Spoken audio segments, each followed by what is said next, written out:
Pour l'instant, on respecte le planning. Il y a eu des conditions météo qui ont permis aux entreprises de travailler correctement. Donc le chantier, il avance. Et vous le voyez aujourd'hui, on est mi-octobre. Disons que dans 3-4 mois, eh bien, on aura déjà lancé une partie de ce pont qui va être derrière nous.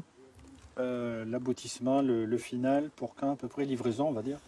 Ben, la livraison c'est prévu dans 1 an et demi, au printemps de 2020, puisqu'il y a encore pas mal de travail qui reste à faire. En vérité, on aura un seul été à passer encore avec les encombrements de Beynac comme on les a connus cette année.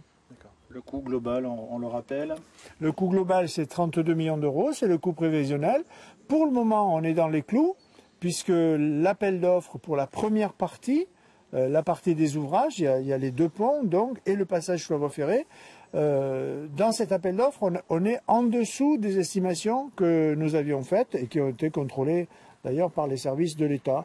Donc pour l'instant, moi je ne peux que dire une chose, c'est qu'on doit rester dans ce coup-là.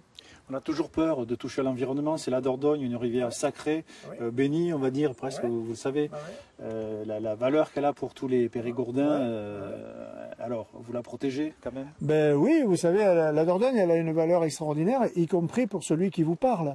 Moi j'ai passé mon enfance et mon adolescence à Beynac, où j'ai vécu, où j'ai été à l'école primaire, et aujourd'hui j'habite à Castelnau, de l'autre côté de la rivière. Et avec tous les copains de mon village, on a été des enfants de la rivière. À partir de l'âge de 4 ans, 5 ans, 6 ans, on pêchait sur des barques du bord.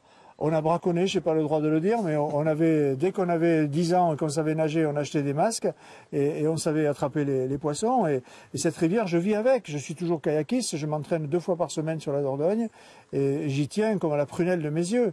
Et c'est pour ça d'ailleurs que j'ai voulu ce matin que la presse aille au calvaire de Beynac. Et j'incite les Périgourdins à y aller. Le point de vue est magnifique sur la vallée. C'est à côté du château. Le point est public et il est gratuit.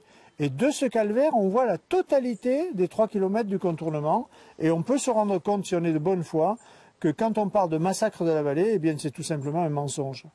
Ça sera bien intégré au paysage. Il y aura des nouvelles plantations d'arbres. On verra peu la route. On verra peu la route. D'ailleurs, je le redis, mais du point haut du calvaire, on voit bien qu'on voit très peu les travaux aujourd'hui parce qu'on a conservé le maximum d'arbres. C'est le cas d'ailleurs derrière moi. Et on a prévu une série de replantations. On a enlevé 250 arbres, je les ai fait compter. Et on va replanter 27 000 végétaux et arbres pour faire en sorte que cette route s'intègre le mieux possible dans le paysage.